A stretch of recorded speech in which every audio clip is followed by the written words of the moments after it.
To V6 special debate. Parliament ఎన్నికలకు అంతా రంగం సిద్ధమైంది. దాదాపు 2,93,00,000 మంది ఓటర్లు తమ ఓటు హక్కును వినియోగించుకోబోతున్నారు. 17 పార్లమెంట్ సీట్లకు ఎన్నికలు జరగబోతున్నాయి. 443 మంది అభ్యర్థులు రంగంలో ఉన్నారు. మనతో పాటు ప్రస్తుతం లైవ్లో రాష్ట్ర ఎన్నికల ప్రధాన అధికారి రజత్ కుమార్ గారు సిద్ధంగా ఉన్నారు. ఆయన అరేంజ్మెంట్స్ ఏ విధంగా చేశారు అన్న విషయంపై వివరిస్తారు. రజత్ కుమార్ గారు, welcome to V6. Thank you, నమస్కారం సార్. పార్లమెంట్ ఎన్నికలకు అంతా రంగం సిద్ధమైంది. ఎటువంటి అరేంజ్మెంట్ చేశారు? పోలింగ్ శాతం ఎంత ఉండొచ్చని మీరు భావిస్తున్నారు ఈసారి? మీరు ఫస్ట్ క్వశ్చనే చాలా స్పెక్యులేటివ్గా అడుగుతున్నారు. శాతం గురించి నేను ఏం చెప్పలేను, కానీ అరేంజ్మెంట్స్ అయితే కంప్లీట్గా పూర్తి అయిపోయింది. ఇప్పుడు పోలింగ్ టీమ్స్ డిస్పాచ్ అవుతున్నాయి. సో ఈవీఎం ప్రిపరేషన్ కానీ, పోలింగ్ అఫీషియల్స్కి ట్రైనింగ్, పోలింగ్ మెటీరియల్, ఇవి అన్నీ ఏర్పాటు చేసాము. ప్రతి అసెంబ్లీ సెగ్మెంట్లో ఒక్కొక్క డిస్ట్రిబ్యూషన్ సెంటర్ పెట్టాము. మన దగ్గర 119 పోలింగ్ మన అసెంబ్లీ సెగ్మెంట్స్ ఉన్నాయి. సో ప్రతి సెంటర్కి, ప్రతి సెగ్మెంట్కి మాకు ఒక డిస్ట్రిబ్యూషన్ సెంటర్ ఉంటుంది. అక్కడ నుండి ఇప్పుడు వరకు వచ్చిన రిపోర్ట్ ప్రకారం 15 టీమ్స్ ఆల్రెడీ కంప్లీట్గా డిస్పాచ్ అయిపోయినాయి. ఇంకా 2 కాన్స్టిట్యుయెన్సీస్ నుండి ఇంకా వెళ్తున్నాయి. సో సార్, అంటే ఇప్పుడు కొన్ని చోట్ల పోలింగ్ ఏమో 7 to 5 వరకు పెట్టారు, కొన్ని చోట్ల 7 to 4 వరకు మాత్రమే పెట్టారు, కొన్ని చోట్ల 8 to 6 అన్నారు. అంటే దాన్ని వివరించగలుగుతారా? ఎక్కడెక్కడ పోలింగ్ టైమింగ్స్ ఏ విధంగా? అంటే జనరల్గా మన రాష్ట్రంలో 7 to 5 పోలింగ్ టైం ఉండేది. ఓవరాల్గా 7 to 5 ఉంది. సో 17 కాన్స్టిట్యుయెన్సీలో 7 to 5 పెట్టాము. సో కానీ మనకు 13 అసెంబ్లీ కాన్స్టిట్యుయెన్సీలో లెఫ్టింగ్ ఎక్స్ట్రీమిజం ఉంది, మావోయిస్ట్ ఎఫెక్టెడ్ ప్రాంతాలు ఉన్నాయి. అక్కడ అయితే 1 hour ముందు క్లోజ్ చేస్తున్నాము. సో ఈ 13 అసెంబ్లీ కాన్స్టిట్యుయెన్సీస్లో మేము 7 to 4 పెట్టాము. తర్వాత నిజామాబాద్లో మనకు 185 మంది అభ్యర్థులు ఉన్నారు. అక్కడ మాక్ పోలింగ్ ప్రాసెస్లో కొంచెం 1 hour ఎక్స్ట్రా టైం పడుతుంది కాబట్టి 7 బదులు అక్కడ 8 o'clockకి స్టార్ట్ చేస్తున్నాము. అయితే 1 hour ఎక్స్టెన్షన్ కూడా ఇచ్చాము, 6 వరకు నడుస్తుంది. సార్, ఇప్పుడు లాస్ట్ టైం ఓటర్స్ కొద్దిమంది పోలింగ్ బూత్స్ అవి దొరకలేదు.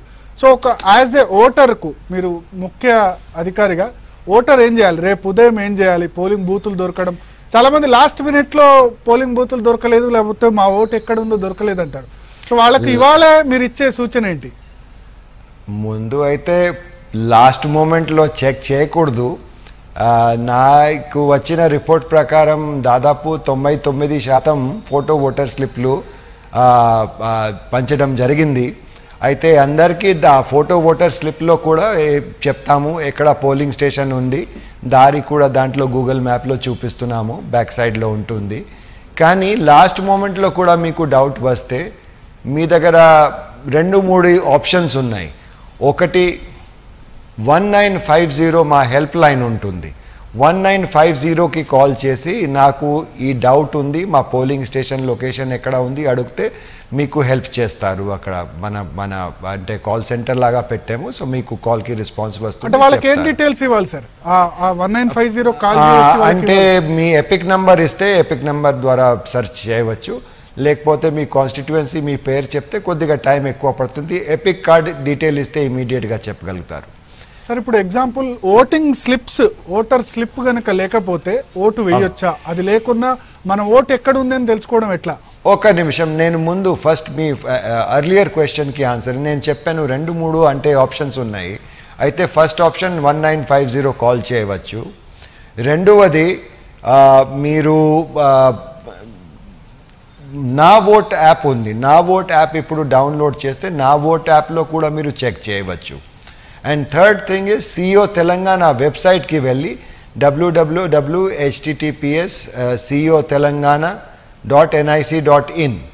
సో ceotelangana.nic.in కొడితే మీకు అంటే ఆ వెబ్సైట్ వస్తుంది. అక్కడ కాన్స్టిట్యుయెన్సీ, డిస్ట్రిక్ట్ మీరు పెడితే మీకు you will get a drop down menu. దాంట్లో మీరు మీ పేరు ఫీడ్ చేసుకొని అంటే you can ask the question and find out me polling station location కూడా. సో ఈ యాప్లు అన్నది కొంచెం చదువుకున్న వాళ్ళకు, బట్ చదువుకోని వాళ్ళకైతే 1950 కాల్ సెంటర్ కనుక కాల్ చేస్తే ఈజీగా దొరికిపోతుంది. అవును, అందుకనే 3-4 సోర్సెస్ పెట్టాము. రేపు కొంచెం ఎక్కువ లోడ్స్ ఉంటాయి కాబట్టి ఏదో ఒక సోర్స్ మీకు అంటే ఈజీ ఉంటే మీరు వాడవచ్చు. అచ్చా, second question is photo voter slip లేని వాళ్ళు. సో ఈసారి ఈసీఐ నిర్ణయం ప్రకారం photo voter slip is not being treated as a identity proof. Photo voter స్లిప్కి ఐడెంటిటీ ప్రూఫ్గా తీసుకోవటం లేదు. సో ఇక్కడ ఎపిక్ కార్డ్ వాడవచ్చు మీరు ప్రూఫ్ కోసం. రెండవది మీరు 11 అంటే డాక్యుమెంట్స్ చెప్పాము.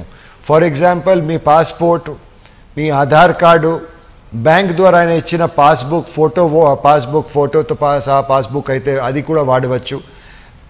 ఎన్ఆర్ఈజిఎస్ కింద ఇచ్చిన మీకు ఐడెంటిటీ కార్డు ఉంటుంది. అదేవిధంగా పబ్లిక్ సెక్టర్ అండ్ గవర్నమెంట్ ఎంప్లాయీస్కి గవర్నమెంట్ ద్వారా పబ్లిక్ సెక్టర్ యూనిట్ ద్వారా పిఎస్యు ద్వారా ఇచ్చిన కార్డ్స్ ఐడెంటిటీ కార్డ్స్ ఉంటాయి. ఎమ్మెల్యేలకి ఎలక్టెడ్ మెంబర్స్కి లెజిస్లేచర్ ద్వారా ఇచ్చిన కార్డ్స్ ఉంటాయి. ఇవి అన్నీ ఇట్లా 11 అంటే డాక్యుమెంట్స్ ఉన్నాయి. ఏదో ఒకటి వాడవచ్చు. ఇప్పుడు ఇంపార్టెంట్ ఏముంది అంటే మీ దగ్గర మీ పేరు ఓటర్ లిస్ట్లో ఉండాలి. మీ పేరు ఓటర్ లిస్ట్లో అయితే మీరు ఏదో ఒకటి ఎపిక్ కార్డ్ అయితే అది బెస్టే, కానీ ఎపిక్ కార్డ్ కూడా ఉండకపోతే ఇవి అన్ని డాక్యుమెంట్స్తో మీరు ఓటింగ్ చేయవచ్చు. సార్, ప్రైవేట్ సంస్థల ఐడి కార్డ్స్ కూడా చెల్లుతాయా? Only government related ID cards? No government related, because ప్రైవేట్లో మళ్ళీ అంటే అంత మరి ఫేక్ కార్డ్స్ అవి అన్నీ రావడానికి ఛాన్సెస్ ఉంటాయి కాబట్టి దానికి మేము తీసుకోవటం లేదు. But by a central government authority given by appropriate authority అయితే మేము వెరిఫై చేసి మీకు ఓట్ చేయవచ్చు. సార్, లాస్ట్ అసెంబ్లీ ఎలక్షన్స్తో పోలిస్తే ఈసారి కొంచెం ఓటర్ల సంఖ్య పెరిగింది. ఎంత పెరిగింది? ఎంత ఉండే? కొత్త నమోదయ్యారు అంటే 22 lakhs నమోదయ్యారు. పోయినసారి మన దగ్గర ఇంచుమించు 2.81 crores ఉన్నారు. ఈసారి 2.97 crores పైన ఉన్నారు. తర్వాత కొన్ని డిలీషన్స్ కూడా అయినాయి. డూప్లికేట్స్, డెడ్ ఓటర్స్ డిలీషన్స్ కూడా జరిగింది. అన్నీ కలిపి ఫైనల్గా నెట్ ఇంక్రీజ్ అయితే ఇంచుమించు 16 లక్షలు ఉన్నాయి. సో 16 లక్షల మంది ఓటర్లు పెరిగారు. లాస్ట్ టైం అంటే లాస్ట్ టైం నుంచి లాస్ట్ ఎలక్షన్కు ఈ ఎలక్షన్స్కు ఎలక్షన్ కమిషన్ అఫీషియల్స్ కానీ లేకపోతే మీరు కానీ ఎటువంటి పాఠాలు నేర్చుకున్నారు? అంటే ప్రతి ఎలక్షన్కు ఇది ఇంప్రూవ్ అవుతూనే ఉంటుంది. సో లాస్ట్ ఎలక్షన్కు ఈ ఎలక్షన్కు డిఫరెన్స్ ఏంటి సార్? అంటే ఎన్నికల సన్నద్ధత ప్రకారం చూస్తే దీంట్లో లెసన్స్ లెర్న్ చేయడానికి చాలా ఉంటాయి. అంటే ఎలక్షన్ మేనేజ్మెంటు, ఎన్రోల్మెంట్ ఫెసిలిటేషన్, ఇవి అన్నీ చాలా ఉంటాయి. బేసిక్గా ఒక రకంగా చూస్తే పోయినసారి అసెంబ్లీ ఎలక్షన్ వలన మా అందరూ ఆఫీసర్స్కి ఎన్నికలలో ఇంచుమించు 2.5 లక్షల మంది 3 లక్షల మంది అంటే పార్టిసిపేట్ చేస్తారు, ఆఫీసర్స్ అండ్ యూనిఫార్మ్డ్ ఆర్మ్డ్ ఫోర్సెస్తో పాటు. అయితే అందరికీ వాళ్ళ డ్యూటీస్ గురించి వాళ్ళ ప్రాసెసెస్ గురించి సరిగా అవగాహన వచ్చింది.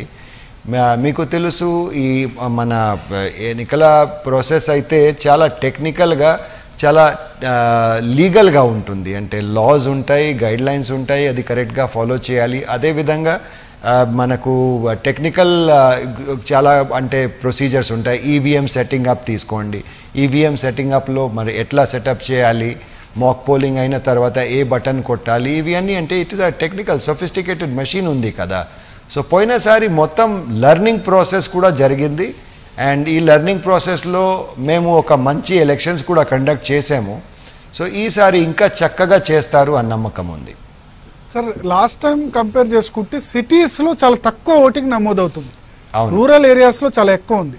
అవును, సో ఈసారి దేశవ్యాప్తంగా ఉంది, ఇది మొత్తం కంట్రీలో ఇట్లా ఉంది. ఓకే, మన దగ్గర హైదరాబాద్ చూసుకుంటే 50% దాదాపు పోలింగ్ నమోదవుతుంది. సో ఓటింగ్ శాతం పెంచేందుకు మీరు ఎటువంటి అవేర్నెస్? చూడండి, మా సైడ్ నుండి కంటిన్యూస్గా మేము ప్రయత్నం చేస్తూనే ఉన్నాము. ఇక్కడ యాజ్ దే సే అంటే it takes 2 hands to clap. So political parties యాక్చువల్గా ఇక్కడ మేజర్ ప్లేయర్ ఉన్నారు. వాళ్ళు ఎంతవరకు అంటే జనరల్గా ఏముంటుంది మీరు చూడండి, పంచాయతీ లెవెల్లో ఎలక్షన్స్ అయితే మ్యాక్సిమం ఓటింగ్ ఉంటుంది. తర్వాత కార్పొరేషన్కి, లోకల్ బాడీస్కి ఎక్కువ కాంటెస్ట్ ఉంటుంది. క్యాండిడేట్స్ కూడా ఓటర్స్కి క్లోజ్గా ఉంటారు. Lesser number of voters per candidate కాబట్టి పర్సనల్ టచ్ కూడా ఉంటుంది. అసెంబ్లీ ఎలక్షన్లో వచ్చేటప్పటికి అంటే ఇది 70% 75% మధ్యలో వస్తుంది. మరి పోయినసారి 2014లో పార్లమెంటరీ ఎలక్షన్లో both of them were conducted at the same time, ఒకేసారి జరిగింది. కానీ పార్లమెంటరీ ఎన్నికలకి అంటే 2-3% తక్కువ ఉండేది. So as the elections go higher percentage కొంచెం తగ్గుతుంది. బట్ ఆఫ్ కోర్స్ అంటే నేను చెప్పినట్లుగా అంటే ఈ సివిల్ సొసైటీ ఆర్గనైజేషన్స్తో పాటు తర్వాత ఆర్డబ్ల్యూఏ అసోసియేషన్స్ ద్వారా కంపెనీస్తో ఇంటరాక్ట్ అయ్యి మన దగ్గర చాలా స్వచ్ఛంద సంస్థలు ఉన్నాయి, వాళ్ళు కూడా అంటే ప్రమోషన్ చేస్తున్నారు. యంగిస్తాన్ అని ఒక ఆర్గనైజేషన్ ఉంది యూత్లో. సోషల్ మీడియా ద్వారా ప్రతిసారి మేము అపీల్ చేస్తున్నాం, కాంటాక్ట్ ప్రోగ్రామ్స్ పెడుతున్నాము. ఇంకొకటి ఈసారి కొత్త ఏమంది అంటే మేము ఒక చునావ్ పాఠశాల ప్రోగ్రాం పెట్టాము. ప్రతి పోలింగ్ లొకేషన్లో బిఏలో ఆధ్వర్యంలో ఒక ఓటర్స్ మీటింగ్ కండక్ట్ చేసాము. అక్కడ అన్ని ఫెసిలిటీస్ ప్రొసెసెస్ గురించి ఎక్స్ప్లెయిన్ చేస్తూ మాక్ పోలింగ్ కండక్ట్ చేసి చూపించాము. తర్వాత ప్లెడ్జ్ కూడా తీసుకున్నాము, ఒక ఫ్రీగా ఇండిపెండెంట్గా ప్రలోభనాలు లేకుండా ఓటింగ్ చేయడానికి ఓత్ కూడా ఇచ్చాము. So I hope all these measures are successful and we maintain a healthy voting percentage. So Rajat Kumar garu, Nizamabad ఎన్నిక అన్నది దేశ చరిత్రలోనే బహుశా ఇంతమంది అంటే 180 మందికి పైగా నామినేషన్స్ వేస్తే బ్యాలెట్తోనే గతంలో కండక్ట్ చేసిన సిచ్యువేషన్ ఉంది. సో ఈసారి మీరు ఈవీఎంస్ను ఇంత పెద్ద సంఖ్యలో నామినేషన్ వేసినా వాడడానికి కారణం ఏంటి? యాక్చువల్గా అంటే ఇంతకుముందు అంటే మన దగ్గర ఈ మోడల్స్ వస్తాయి, M1 model, M2 model, M3 model. మన సెల్ ఫోన్లో కూడా అప్గ్రేడ్ చేస్తూ ఉంటారు కదా, అదేవిధంగా ఈవీఎంస్లో కూడా కొత్త టెక్నాలజీ పెడతారు, కెపాసిటీ ఇంక్రీజ్ చేస్తారు. సో అయితే M3 మోడల్స్లో ఇప్పుడు మనకు 24 బ్యాలెట్ యూనిట్స్ కనెక్ట్ చేయడానికి ప్రొవిజన్ ఉంది. ఒక్కొక్క బ్యాలెట్ యూనిట్లో మనం 16 పేర్లు పెట్టవచ్చు. అయితే 24 తీసుకుంటే మనము 384 క్యాండిడేట్ అంటే 383 క్యాండిడేట్ 383 క్యాండిడేట్లు తర్వాత 1 నోటా ప్రొవిజన్ పెట్టి కండక్ట్ చేయవచ్చు. సో ఇంతకుముందు మేము 4తో చేసాము కాబట్టి 63 దాటితే we're going for ballot paper. కానీ బ్యాలెట్ పేపర్తో కండక్ట్ చేయడానికి చాలా ప్రాబ్లమ్స్ ఉన్నాయి. మీకు బహుశా గుర్తుంటుంది అంటే 80-90 దశాబ్దాల్లో అంటే ఈ బ్యాలెట్ పేపర్ క్యాప్చరు, బూత్ క్యాప్చరు, రిగింగ్ ఇవి అన్నీ చాలా జరిగింది. కానీ ఈవీఎంస్ వచ్చిన తర్వాత ఇవి అన్నీ ఎక్కువ జరగటం లేదు, ఎక్కడో కూడా జరగటం లేదు. యాక్చువల్గా దీంట్లో టెక్నికల్ ప్రొవిజన్స్ ఉన్నాయి, మీరు మిస్ హ్యాండిల్ చేస్తే ఇమీడియట్గా ఫ్యాక్టరీ మోడ్కి వెళ్ళిపోతుంది. ఓటింగ్కి ఒక సీక్వెన్స్ ఉంటుంది, టైం పడుతుంది, ఒక ఆఫీసర్ ప్రిపేర్ చేస్తే మళ్ళీ రికార్డ్ అవుతుంది. సో ఇవి అన్ని ప్రొవిజన్స్ ఉన్నాయి, అందుకనే it has improved the voting system చాలా.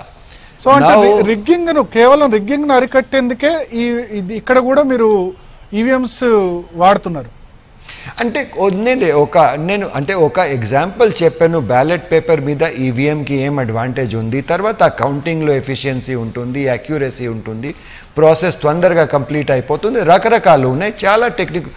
రైతులు మాత్రం వచ్చి మిమ్మల్ని రిక్వెస్ట్ చేశారు బ్యాలెట్ లోనే ఎలక్షన్స్ కండక్ట్ వాళ్ళు రిక్వెస్ట్ చేశారు. కానీ చూడండి అంటే ఇది ఎన్నికల సంఘం నిర్ణయం ఉంది, మన దగ్గర ఈ ప్రొవిజన్స్ అయితే when we can do the elections much better with EVMs, మరి బ్యాలెట్ పేపర్ ఎందుకు వెళ్ళాలి? మాకు కూడా మన టీంకి ఇక్కడ తెలంగాణ రాష్ట్రంలో చాలా ఛాలెంజింగ్గా చెప్పారు దట్ మనం ఈ ప్రొవిజన్ ఇచ్చాము, మీరు చేయండి. టైం కూడా చాలా షార్ట్ ఇచ్చారు. ఈ మొత్తం నిర్ణయం 185 మంది ఉంటారు రంగంలో. We came to know only on 28th అనుకుంటున్నాను, లాస్ట్ డేట్ ఆఫ్ విత్డ్రాల్ అయిన తర్వాత. మాకు సింబల్ అలాట్మెంట్ లిస్టు ఇవి అన్నీ 29th వచ్చింది. అప్పుడు నుండి కంటిన్యూస్గా ఎలక్షన్ కమిషన్స్లో డిస్కషన్ చేశాము. 30th లేకపోతే 31st డిసిషన్కి వచ్చారు దట్ ఈవీఎం ద్వారా చేస్తే బాగుంటుంది. ఒకసారి ఒక మంచి ఎగ్జాంపుల్ లాగా మొత్తం కంట్రీ ముందు మనము ప్రజెంట్ చేస్తాము.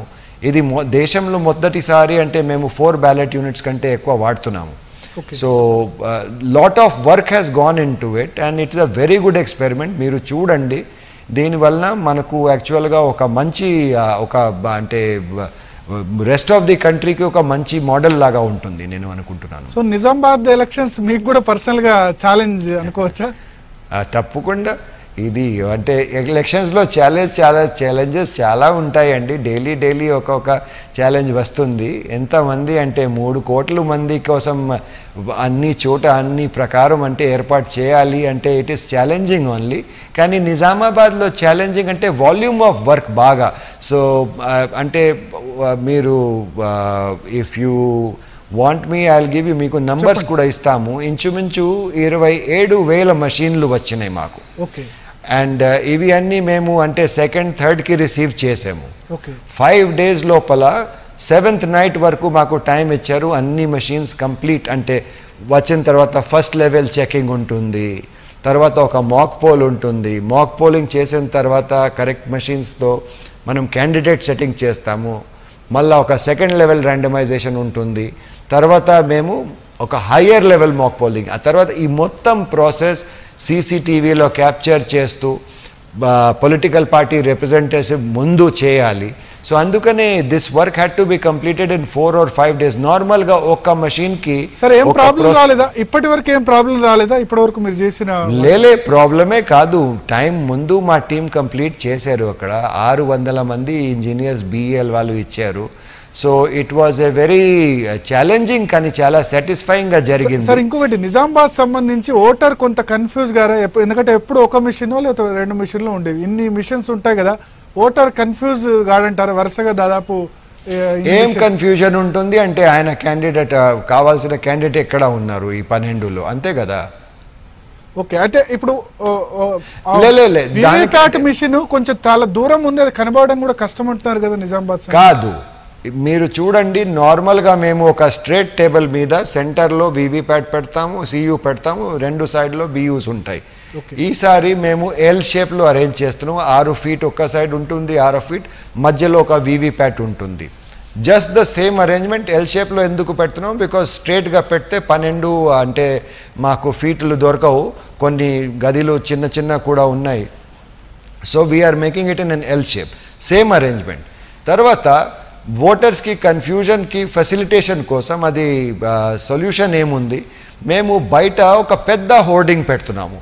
ఫస్ట్ బ్యాలెట్ యూనిట్లో ఎవరెవరి పేరు ఉంది, సింబల్ ఎట్లా ఉంది, బ్యాలెట్ లేఅవుట్ ఎట్లా, బ్యాలెట్ యూనిట్కి లేఅవుట్ ఎట్లా ఉంటుంది, ఆ విధంగా మేము బయట ఒక బొమ్మ పెడుతున్నాము. వాళ్ళు చూసుకొని క్యూలో వెయిట్ చేస్తారు, అప్పుడే డిసైడ్ చేయవచ్చు ఫస్ట్ మెషిన్లో ఉన్నారా లేకపోతే 4th మెషిన్లో ఉన్నారా, మా క్యాండిడేట్ ఎక్కడ ఉన్నారు డిసైడ్ చేసి లోపలికి వస్తారు.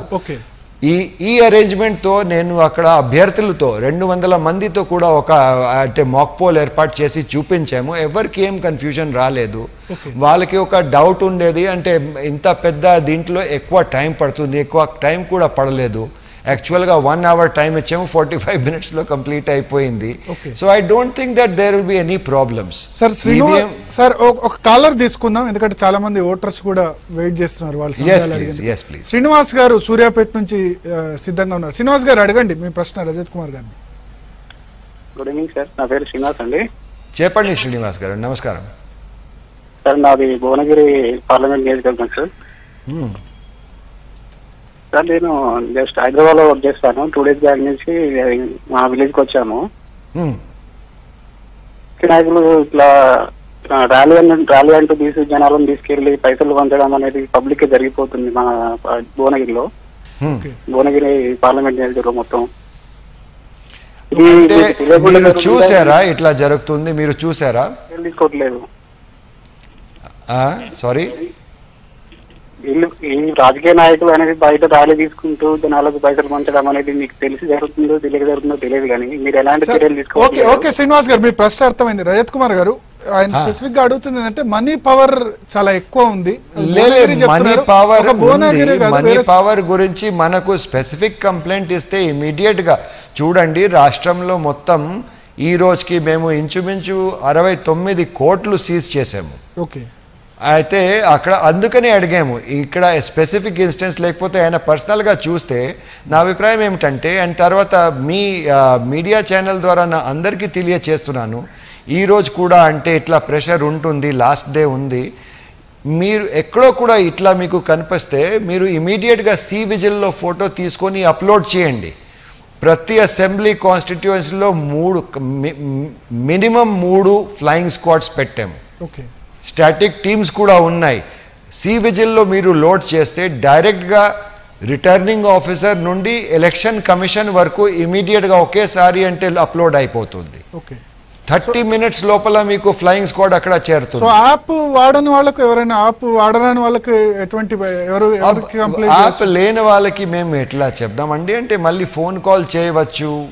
యాప్ డౌన్లోడ్ చేయడానికి ఇబ్బంది ఏముంది, ఇప్పుడు అన్ని యాప్ కొత్త ప్రపంచంలో కొంతమందికి లోకల్ పోలీస్ కానీ లేకపోతే లోకల్ యంత్రాంగం మీద నమ్మకం లేదు. అది మాన్యువల్ ప్రాసెసెస్, అక్కడ లోకల్ ఫోన్ నంబర్స్ ఉంటాయి, అబ్జర్వర్ ఎక్స్టర్నల్ అబ్జర్వర్ పాత సిస్టమ్లు అన్ని ఉన్నాయి, అది వాడవచ్చు. ఫోన్ నెంబర్ ఏమైనా ఇస్తా, ఫోన్ నెంబర్ ఏమైనా ఉందా, 1950 లాంటి ఫోన్ నెంబర్ ఏమైనా ఉందా కంప్లైంట్? ఈ 1950కి చేయండి, ఇట్లా నాకు దొరికింది నాకు కనిపిస్తుంది. 1950 is not only for election, ఈ ఎలక్టర్ డీటెయిల్స్ కాదు, ఇది IFSC information, feedback, suggestion and complaints. Okay నాలుగు చేయవచ్చు, అంటే ఆల్ 4 అండ్ 24/7 చేస్తున్నాము.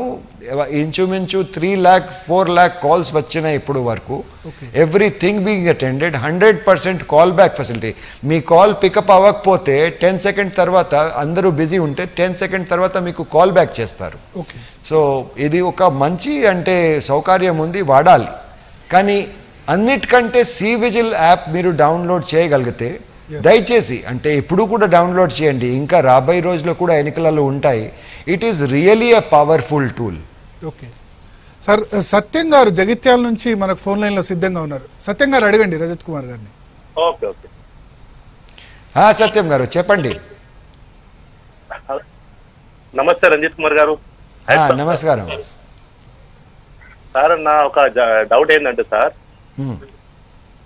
అయితే నిజామాబాద్ లో మీరు యూట్యాబ్ అని పెట్టిరు కదా సార్, యూట్యాబ్ ఏది ఏవిఎం, అవును ఏవిఎంస్ మీరు యూట్యాబ్ లో పెట్టిరు కదా సార్, వివిప్యాట్. అవును, మేము పెట్టేది ఒకవేళ మేము ఇప్పుడు ఒక మంచి లెంకారంటే మాకు కనీసం 2-3 నిమిషాలన్నా పడుతుంది వివిప్యాట్. సో మీ క్వశ్చన్ ఏంటో సూటిగా అడగండి సత్యం గారు. అయితే ఒక మేము ఓటు వేసినాక కనీసం 7 seconds ఉంటుంది అంటారు కదా, మా ఓటు ఎవరికి పడుతుంది ఏం కథ అనేది. ఓకే 7 seconds చూడండి. 7 seconds మనము ఇష్టం వచ్చినట్లుగా పెట్టలేదు. చాలా సైంటిఫిక్గా ఈ 7 seconds ఉండాలా, లేకపోతే 10 seconds ఉండాలా, లేకపోతే 3 seconds సరిపోతుందా, ఇది స్టడీ చేయడానికి ఐఐటి ప్రొఫెసర్లతో పాటు ఒక కమిటీ ఉంది, టెక్నికల్ ఎక్స్పర్ట్స్ కమిటీ. వాళ్ళు డీటెయిల్గా లక్షల మంది బిహేవియర్ స్టడీ చేసి ఈ టైం డిసైడ్ చేశారు. పోయినసారి ఎన్నికలలో కూడా మాకు 7 seconds గురించి ఏమీ కంప్లైంట్స్ రాలేదు. ఓకే సో అంటే సరే ఇప్పుడు ఏం ప్రాబ్లం రాదు. ఓకే అంటే బేసిక్గా ఇప్పుడు డౌట్ నేను కూడా ఇంతకుముందు ఎక్స్ప్రెస్ చేసింది, ఫస్ట్ ఈవీఎంఓ లేదా లాస్ట్ ఈవీఎంలో నిల్చుంటే కనుక అది మధ్యలో కనబడుతుందా అంత దూరం అని. అచ్చా ఈ నిజామాబాద్ గురించి అడుగుతున్నారా మీరు? నిజామాబాద్ స్పెసిఫిక్గా. అచ్చా 6 feet లే అందుకని ఎల్ షేప్లో పెట్టామమ్మా. ఇక్కడ ఎల్ షేప్లో అయితే మీరు ఎక్కడో వెయిట్ వేసి సెంటర్లో మీకు వివిప్యాట్ ఉంటుంది. Unfortunately I cannot show you the poster, నా దగ్గర లేదు. ఒకసారి నేను లేఅవుట్ చూపిస్తే చూడండి, ఇట్లా ఎల్ షేప్లో 6 ఉన్నాయి బియ్యులు, తర్వాత ఇక్కడ మధ్యలో వివిప్యాట్ ఉంది, మళ్ళీ ఇక్కడ ఈ షేప్లో 6 feetకి అంటే మీకు 6 బ్యాట్. మీరు ఇక్కడ ఓట్ చేసి సింపుల్గా 2 steps వచ్చి ఇక్కడ చూడవచ్చు, సరిపోతుంది. మాక్ పోలింగ్లో చేసి చూపించాను, ఏం ప్రాబ్లం రాలేదు. మన 185 మంది క్యాండిడేట్స్, వాళ్ళ పోలింగ్ ఏజెంట్స్ అందరూ సాటిస్ఫై అంటే 100%. కానీ ఈ ప్రాబ్లం అంటే చూడడానికి రాలేదు. ఓకే సార్, ఇంకొకటి మేజర్గా ఇప్పుడు మనీ పవర్ సంబంధించి ఇప్పటివరకు 69 కోట్లు సీజ్ చేశారు. అయితే ప్రతిపక్షాలు ఆరోపిస్తుంది ఏంటంటే అధికార పక్ష సొమ్ములు పట్టుకోవట్లేదు, కేవలం ప్రతిపక్షాలకు సంబంధించి టార్గెట్ చేస్తున్నారని. ఇవాళ కూడా మీకు కొద్దిసేపటి క్రితం విశ్వేశ్వరరెడ్డి కంప్లైంట్ చేసినట్టున్నారు. అవునండి, వారు వచ్చారు. అవును, చూడండి అంటే మనీ మా టీమ్స్ అన్ని చోట యాక్టివ్గా ఉన్నాయి. అయితే ఎవరు తీసుకెళ్తున్నారు ఇప్పుడు యాక్చువల్గా చాలా వరకు అంటే ఈ 69 crores డ్రగ్ సీజర్స్ ఉన్నాయి, లిక్కర్ సీజర్ ఉంది, అదేవిధంగా గోల్డ్, ఇవి అన్ని రకరకాలు ప్రెషస్ మెటల్స్ అవి అన్నీ కూడా ఉన్నాయి, క్యాష్ కూడా ఉంది. స్మాల్ అమౌంట్స్ అంటే 50,000 1,00,000 నుండి పెద్ద సీజర్స్ అయితే కొన్ని కోటి వరకు కూడా వెళ్ళిపోయింది, 2 crores వరకు సీజర్స్ జరిగింది. So we're only seeing that cash road మీద ట్రాన్స్పోర్టేషన్ విదౌట్ ప్రాపర్ డాక్యుమెంటేషన్ ఉండకూడదు. పార్టీ పరంగా ఏ పార్టీ మీద ఇప్పుడు వరకు ఎస్టాబ్లిష్ కాలేదు, ఏ పార్టీకి అంటే యాక్చువల్గా అమౌంట్స్ ఉన్నాయి. తర్వాత ఇన్వెస్టిగేషన్ లో మేము ఏర్పాటు చేస్తాం. మొన్న బీజేపీకి సంబంధించి 8 crores దొరికాయి అన్నారు. No, BJP has come forward. That was one seizure which is already linked to party వాళ్ళు కూడా ముందుకు వచ్చారు. వాళ్ళు అన్ని డాక్యుమెంట్స్ అవి అన్ని సబ్మిట్ చేశారు. మా ఐటీ డిపార్ట్మెంట్ వాళ్ళు ఇప్పుడు అయితే దానికి వెరిఫికేషన్ చేస్తున్నారు. I don't think that there is any complication in that is a very clear transparent case. Sir ఇవాళ కేసీఆర్ కు నోటీస్ ఇచ్చింది కేంద్ర ఎన్నికల సంఘం, ఏంటి అంటే ఆ నోటీసు ఎందుకు ఇచ్చింది? ఇంతకు ముందు యాక్చువల్గా మాకు ఒక కంప్లైంట్ వచ్చింది that some violations of model code జరిగింది. కేసీఆర్ గారు ఇచ్చిన స్పీచ్లో కొంచెం మోడల్ కోడ్ ఆఫ్ వయలేషన్స్ జరిగింది. మేము ఫ్యాక్చువల్ రిపోర్ట్ అయితే ఈసీఐకి సబ్మిట్ చేశాము. దాని మీద ఈసీఐ డైరెక్ట్గా ఆయనకి వారికి ఒక నోటీస్ ఇచ్చారు, 12th వరకు టైం ఇచ్చారు, మీరు ఏం చెప్తారు దాని గురించి పరిశీలించేస్తారు. అంటే ప్రొవిజన్లో ఏముంది sir, model code of conduct ఉల్లంఘిస్తే ఈసీ ఎటువంటి చర్య తీసుకోవచ్చు ఈ కేసు విషయంలో? అది మోడల్ కోడ్ ఆఫ్ కండక్ట్లో 8 పార్ట్లు ఉన్నాయి. Okay. Model code of conduct is a attempt to create a level playing field, అందరికీ సమానంగా ఛాన్స్ ఉండాలి.